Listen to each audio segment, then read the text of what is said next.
से बोलिए शंकर भगवान की जय, गौरा माता की जय, कार्तिक गणेश की जय। तो देखिए गुरुभाई ना आप लोग के बीच बहुत सुंदर शिव चर्चा के कथा सुनावतनी। हमरे कथा के आप सब शुरू से लास्ट तक सुनी आ सुन के कमेंट बॉक्स में बताई कि हमार कथा सुन के आप सबके कैसा लगल बाटे, और कमेंट बॉक्स में हर हर महादेव लिखब।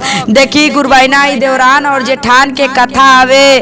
देखी जेठान देवरान से कैसे भगवान शिव के चर्चा में प्रसाद मछली के बटवले वाली ताप सब हमरे कथा के सुनम तब्बे जानम कि जेठान देवरान से काहे मछली के प्रसाद बटवली। ताप सब हमरे कथा के सुनी। देखी जवन जेठानी देवरान लोग बाटे लो तो जेठानी जवन वाली तब भगवान भोलेनाथ के बहुत पूजा करत रहली। काहे से उ नैयर से ही भगवान के भक्ति करत आवत रहली। तो ससुराम भी अली तो भगवान भोलेनाथ के उ पूजा करत रहली। देखी कहीं ना जात रहली, जब तक सास रहली तो घर में ही पूजा भगवान के करे। देखी भगवान के घर में ही करे पूजा।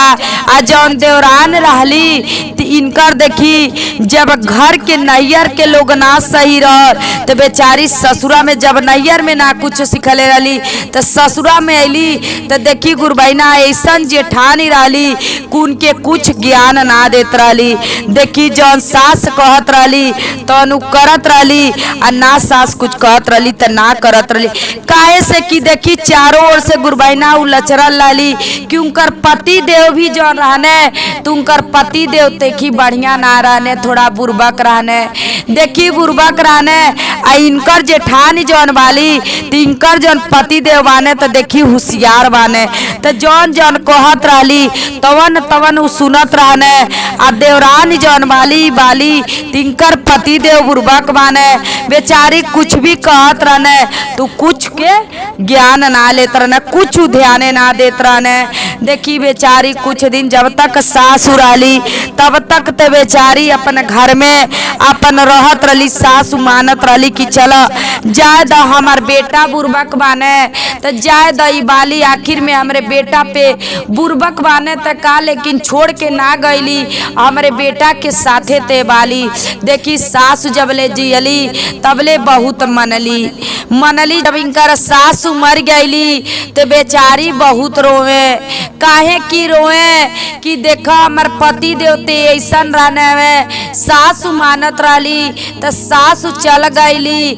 अब हम कैसे कवन दुख कहम, हमार नैयर में केहू ना बाटे, भाई भौजाई बाने, तू लोग गरीब बा वो पूछवे लोग ना करेला, हम कैसे अपन दुख का कहम। बेचारी बहुत चिंता में रहत रहली। जैसे सासु मर गईली तब वो जेठान के कबो कुछ कहली ना। जे हर जवन चीज कहे करे के तवन चीज करे, अपने जेठान के बात ही माने। देखी गुरुभाई ना दोनों टाइम खाना बेचारी बनावत रहली, खियावत रहली, सब कुछ करत रहली, मासत रहली, धोवत रहली। आ जेठान जवन वाली कुछ काम ना करत रहली, कबो ना कहत रहली कि ये भाभी चाहे ये दीदी आप सब काहे कुछ करे नी ना, हम बताई अकेले। लेकिन देखी उतना परिवार रहल, सब केहू के खियावत बनावत रहली आ कुछ कहत ना रहली। देखी अब जेठानी जब सासू मर गईली तो जेठानी अपन बाहर भीतर निकले लगली। देखी भगवान भोलेनाथ के उ पूजा करत रहली। अब जब बाहर भीतर निकले लगली तब उ धीरे धीरे देखी भगवान के चर्चा में, महादेव जी के उ चर्चा में जाए लगली। देखी का करत रहली, देवरान बेचारी खाना बना देत रहली, कि सब कुछ कह देत रहली, ई खा लेत रहली आ खा के चर्चा में चल जात रहली। इनकर ये काम रहल। एक दिन कहली, ये दीदी आप जानी हमहू के लिए आ चलती, हमहू जलती भगवान से कुछ अपन कहती। कहली कि तू का करबू, तू जाके अरे तू घर में के काम धाम कर, हम जातनी भगवान के भक्ति करे, तो हमके जाए द, तू का करे जैबू। अगर तू जैबू तो बतावा, तू जैबू तो का करबू, तू जाके घर में के करी। द कहली, ये दीदी हम सब कुछ काम काज कई के आम भगवान के शिव चर्चा में हम जाए। कहली ना, कहली कि ना लिया चलो, तब हम केहू से पूछ पाछ के हम देखी चल जाए। काहे से हमहू के मन बाटे कि आप भगवान के भक्ति महादेव जी के करे नी, तो हमहू के मन बा कि हमहू भगवान के तनी पूजा करी। कहली कि काहे तू अपने जिद पे टलल वालू। कहली ना, हमहू भगवान के पूजा करब, हमहू महादेव जी के शिव चर्चा में जाइब। हमहू के कही देखी केहू गुरबैना कह देले रहल कि बतावा तो और जेठान वाली तो भगवान के शिव चर्चा में जातली, अब तू तो घर के काम धाम देखतलू। अरे दिन रात कमे ना कल जाला, तनी भगवान के नवो लेवल जाला। देखी वही गुरबैना के ई बात ही मानी लेहली। जब बात ही मानी लेहली, कहली देखी दोबारा गुरबैना इनके घरे आईली ना। देखी गुरबैना उ के रहल, उ देखी उ रहली पार्वती मैया। पार्वती मैया भेष बदल के आ उहे आके इनके इतना बात कह के चल गईली। आ जब चल गईली थी अपने जेठानी से बात कहे लगली। अब जेठानी देखी गुरबैना उ ना सोचे कि भगवान शिव के जब ई जाइए पूजा करे तो बतावे इनकर स्वामी जी ठीक हो जाइए, ती घर में के काम धाम करिए, हमके कहीं जाए के छुट्टी ना मिली, हमके काम धाम करे पड़ी। देखी जब बात ना कहली कि जब हमके ना दीदी आप लिया जाई तो हम खाना दाना बनावल हम बंद कर देव। कहली कि ठीक बा, चला जब इतना जीदी ठाना तलू तो चला तो आहू के लिया चलतनी। देखी लिया गईली बेचारी मन तन धन लगा के अपन भगवान शिव के चर्चा सुनतली। महादेव जी के चर्चा जब सुन लेली तो घरे अली तो जौन प्रसाद मिलल प्रसाद लेके अली, अपने खैली, अपने एगो बेटा के खियली, अपने स्वामी के खियौली। देखियो में कहल कि देखो तो आके जौन भी कष्ट रही तो तू भगवान महादेव जी से कहिया। देखी पहले ही शिव चर्चा सुने गईली, उनके ज्ञान मिलल। आईली प्रसाद जब अपने स्वामी के देहली खाए के जब देहली तो कहली कि हे महादेव जी हमरे स्वामी के बुद्धि दी, ज्ञान दी, सब कुछ दी। देखी ऐसे शिव चर्चा 2 दिन 3 दिन सुने गईली। कहली कि देखा तू अके रोज रोज गल जरूरी नाई बा, अरे तू छोट हऊ तो छोटे खा रह, हम जा तनी अब तो हमके जाए दो। देखी काहे से कि जब चल जात रही वो शिव चर्चा सुने ते आवत रहली, तो जब आवत रहली ती घरे तो काम धाम बाकी रही तो सब केहू करी न, बेचारी अकेले काम करत रहली। देखी करत रहली। एक दिन कहली, ए दीदी जब बताई आपो भगवान के भक्ति करे जातनी हमहू जातनी तो दोनों जानी मिल के आवतनी, तारे आप ऊपर के काम कर दी, हम सारा भीतर के खाना वाना बना देतनी। देखी अब थोड़ा सा उनके दुख तकलीफ होके लगल। कहली तो अब बहुत अपने आप के उसिया एकर खर्चा भी चलावतनी, सब कुछ करतनी और ऊपर से ही हमार काम खोजतिया। देखी जेठान का कैली, देवरान के अलग कह देली। जब देवरान के अलग कह देली तब देवरान के जब अलग कह देली तो वैसने कामे के लिए देवरान से कभी काल बोलत रहली। देखी जेठानी और देवरान लोग अलग हो गई लो।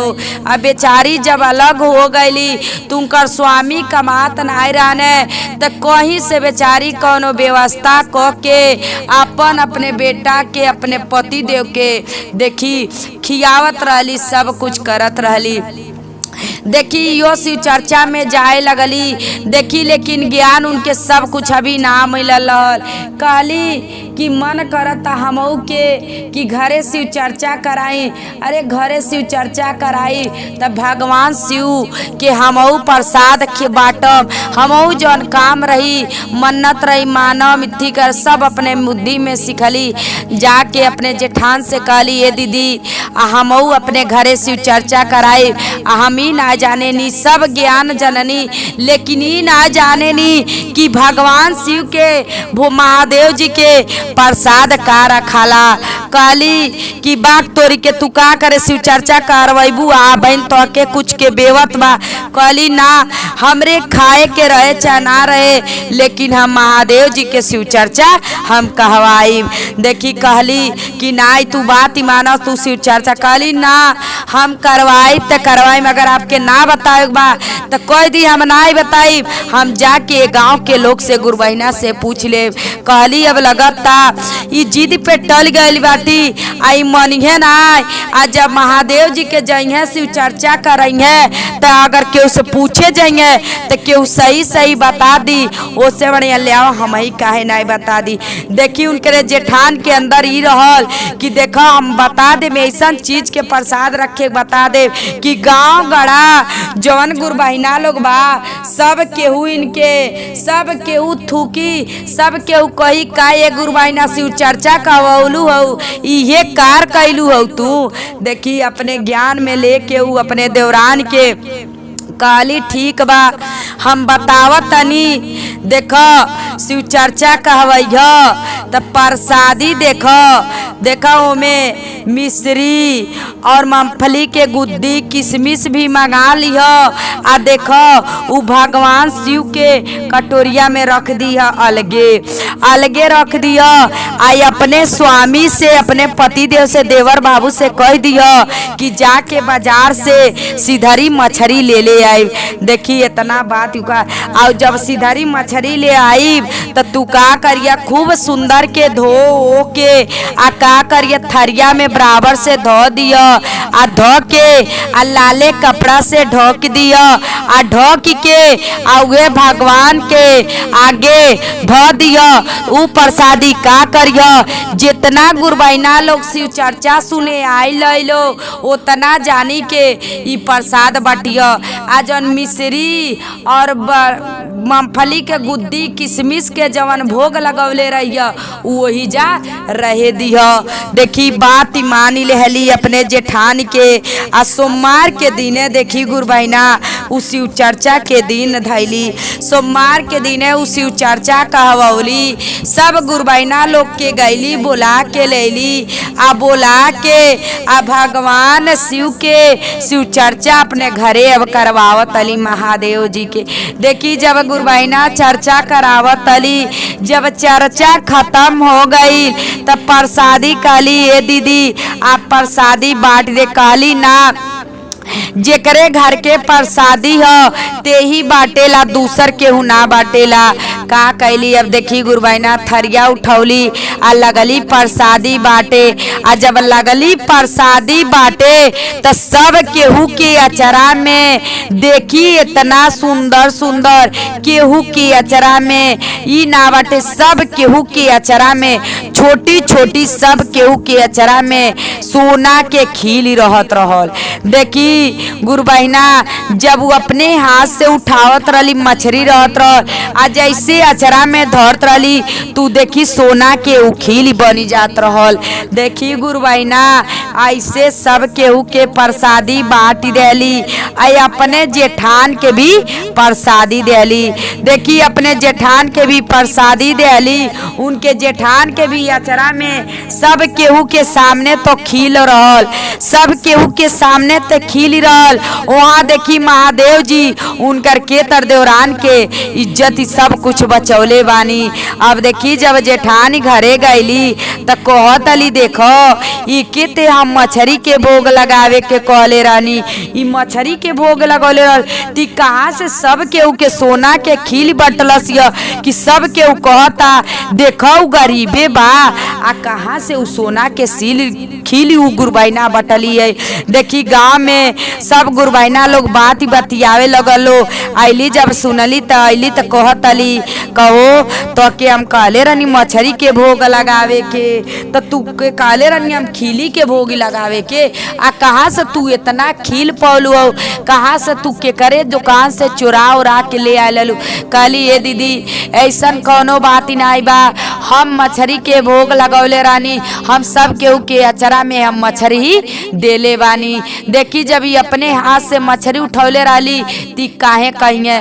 कहली ठीक बा चलो तोहरे पे भगवान महादेव जी देखा प्रसन्न हो गइल बाने, खुश हो गइल बाने।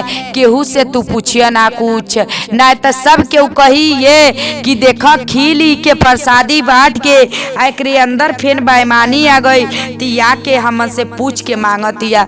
देखी अपने जेठान के बात मान के आ केहू से पूछली ना। अब जेठान गुरबैना उनहु के मन में लालच आ गईल। काली अब हमहू शिव चर्चा कहवाई, उहो अपने घरे शिव चर्चा कहवली। आ देखी शिव चर्चा जब गुरबैना कहवली उहो अपने स्वामी जी से 1 किलो सिधरी मछली मंगवली, ओके धोवली। आ जैसे जैसे अपने देवरान के बतौले रहली वैसे वैसे वो प्रसाद रखली। अपने घरे गुरबैना लोगन के बोलवा के आ शिव चर्चा कहवली। शिव चर्चा जब खत्म हो गई आ जब प्रसादी बटले के टाइम आयल, प्रसादी जब बांटे जातली तो वैसे देखी गुरबैना वही थरिया में नाग बाबा बन के उनके हाथे में डसी लेहन।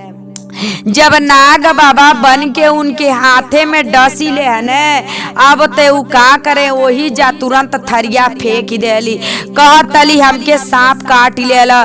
जैसे थरिया फेंकत कह छोटी छोटी सब सब सब कहल जाला कि सब छोटी छोटी सांप नाग बाबा। कहतली का ये गुरबैना सब के दूरे हट गए। कहतली का ये गुरबैना ई तू काज कैलू हऊ कि इतना ही काहे ना काहे महादेव जी इतना ही उपरा गल बनी, काहे इतर करतनी आ काहे इतना कीड़ा मकोड़ा हो गई ने। अब ते देखी का कहतली का कहिए। अब देखी जब मानना बात भाई देखी उ सांप सब अपन स्थाने चल गइलो आ सब मछली देखी थरिया में एगो सज गइल। जब थरिया में सज गइल त कहतली का ये गुरबैना ई तू का कैलू हऊ, इतना दिन से भगवान के जात रहलू शिव चर्चा सुने आ तू रखले वालू मछली के प्रसाद। कहतली देखी अब का कहे, अब कुछ उनके मुँहे से निकलत नाई बा।